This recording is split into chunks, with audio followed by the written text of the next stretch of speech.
بسم الله الرحمن الرحیم. سلامونه کې هیله منم چې ټول به روغ جوړ اوسئ.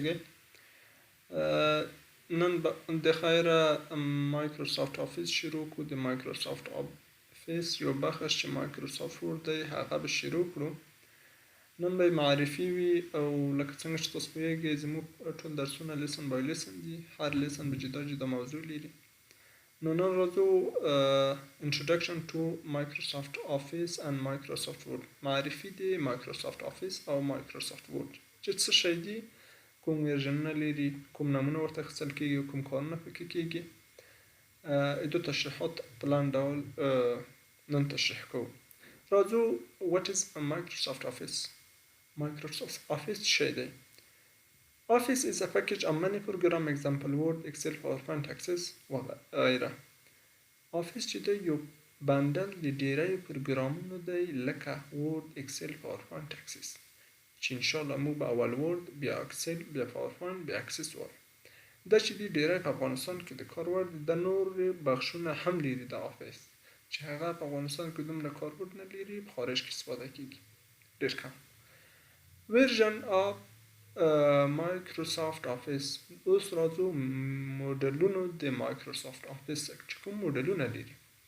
سټانډرډ ورژن، نان سټانډرډ ورژن، معیاري موډلونه، غیر معیاري موډلونه. اول چې معیاري چې دي 2000 2003 19 14 14 هم ته 2022 پورې اوس بازار ته راغلي چې هغوی دومره فرق د 2014 سره نه لري. نان سټانډرډ ورژن چې دی یعنی غیر معیاري موډلونه چې دی 2001 نه شروع ان ته 2012 پورې. همدا رقم 14 چې په دوی کې تغییرات کم راغلي دي او په سټانډرډ ورژنو کې چې دی تغییرات زیات راغلي دي چې اوس 2000 او 2003 او د دې بازار نه لرې شوي دي، نه استفاده نه کیږي.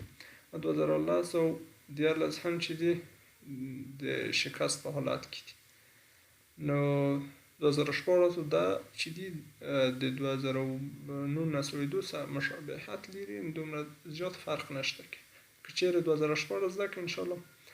ځکه موږ دا انتخاب کړ چې ډیری کمپیوټر کې داسې نصبي او سم کار او که لوړ 2023 او 22 داسې ورواچو نه هغه انسټال کړو، هغه بیا بعض ځایو کې څه مشکلات موږ تر منځ راوړي. نو د لپاره 2014 سپک دی، ښه کاربرد لري، دومره ډېر تغییر د نور سره نه کوو. نو سره څو what is Word 2016 یا 2014 موډل Word شی دی. Word 2016 is a member of Microsoft Office 2016 which is used for documentation. 2014 Word پروګرام چې دی دا یوازې د مایکروسافت آفیس دی چې استفاده کیږي د اسنادو لپاره، ډاکومنټیشن د اسنادو. نو اوس دلته راځو چې کوم فعالیتونه کوو. موږ دلته بعض نمونه ذکر کړي دي، نور فعالیتونه هم کولی شي، خو موږ دلته مختصر ډول ذکر کوو چې ګریټ نیوز پیپر، اخبار لیکلو لپاره، د گزارش کولو لپاره، د ټیبل او بعض جدولونو موږ جوړوو، د سی وی لپاره سمپل ډیزاین هم کې کولی شو، ساده ډیزاینونه، بعض نوټونه کې لیکلی شو. Generally we use Word in office for office affairs. په عمومي توګه موږ د MS Word چې دی دا په دفتر کې د دفتري کارمندانو دفتري کارونو لپاره استفاده کیږي. د لپاره استفاده کوونکو ډیره په دفترونو کې دولتي خصوصي ټول دفترونو کې ډیره ځایو کې دغه په دفترونو کې استفاده کیږي د دفتري اسناد لپاره. نو سره څو دلته چې کوم نمونه اخیستلی شو د 2014 Word لپاره. Word 2014 ورته ویلی شو MS Word 2014، Microsoft Word، Microsoft Word 2014، Win Word، Word Processor. د ټول نمونه ورته اخیستل شوي، فرق نه کوي، نه په دو نمونه مشهوره دی. اوس سره څو define name چې دی all these name which writing in run command and open a specific program so they are called define name. ټول هغه نمونه چې موږ نشته کوو په رن کماند کې او موږ ته یو خاص پروګرام خلاصوي نو دا ته define name ویل، لکه موږ رن هم په هغه کې ویلی وه په وینډوز کې. په دو کې اوس که چیرې موږ نشته کوو چې نوټ add موږ ته هغه پروګرام خلاصوي، یعنې هر پروګرام چې نوشته کړو هغه موږ ته یو راخلاصوي، یعنې name writing and run command and specific program هغه خاص پروګرام موږ ته خلاصوي. دا شاو define name شو. نو زه تر څو چې how to start open MS Word پروګرام څنګه خلاص کو د MS Word پروګرام اوس دو تر څو دا ډېر طریقې لري، خو دلته بعض طریقې موږ ذکر کوو. اول راځو start menu ته، دلته که چیرې موږ ډېر استفاده کړې وي نو دو طریقه هم خلاصولی شو، دا یوه طریقه. بله سرچینګ کې که موږ ذکر کو وین وورډ دو طریقه هم موږ دا خلاصولی شو، د بل طریقه. او بل فرانت کمانډ کې لکه دا اوس چې دلته که موږ لاړ شو نوشته کو وین وورډ دو طریقه هم خلاصولی شو. او همدارنګه که د سټاپ شکل د رن کمانډ نه خلاص کو وین وورډ ډاټ اگزی دو طریقه هم خلاصولی شو.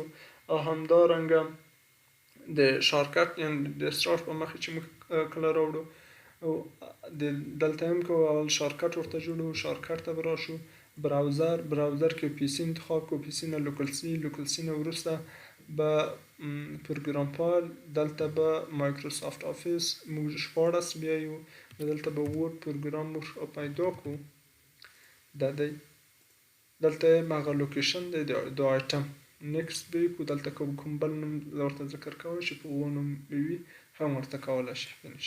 دا د شارکټ راوړو دو طریقه موږ خلاصولی شو.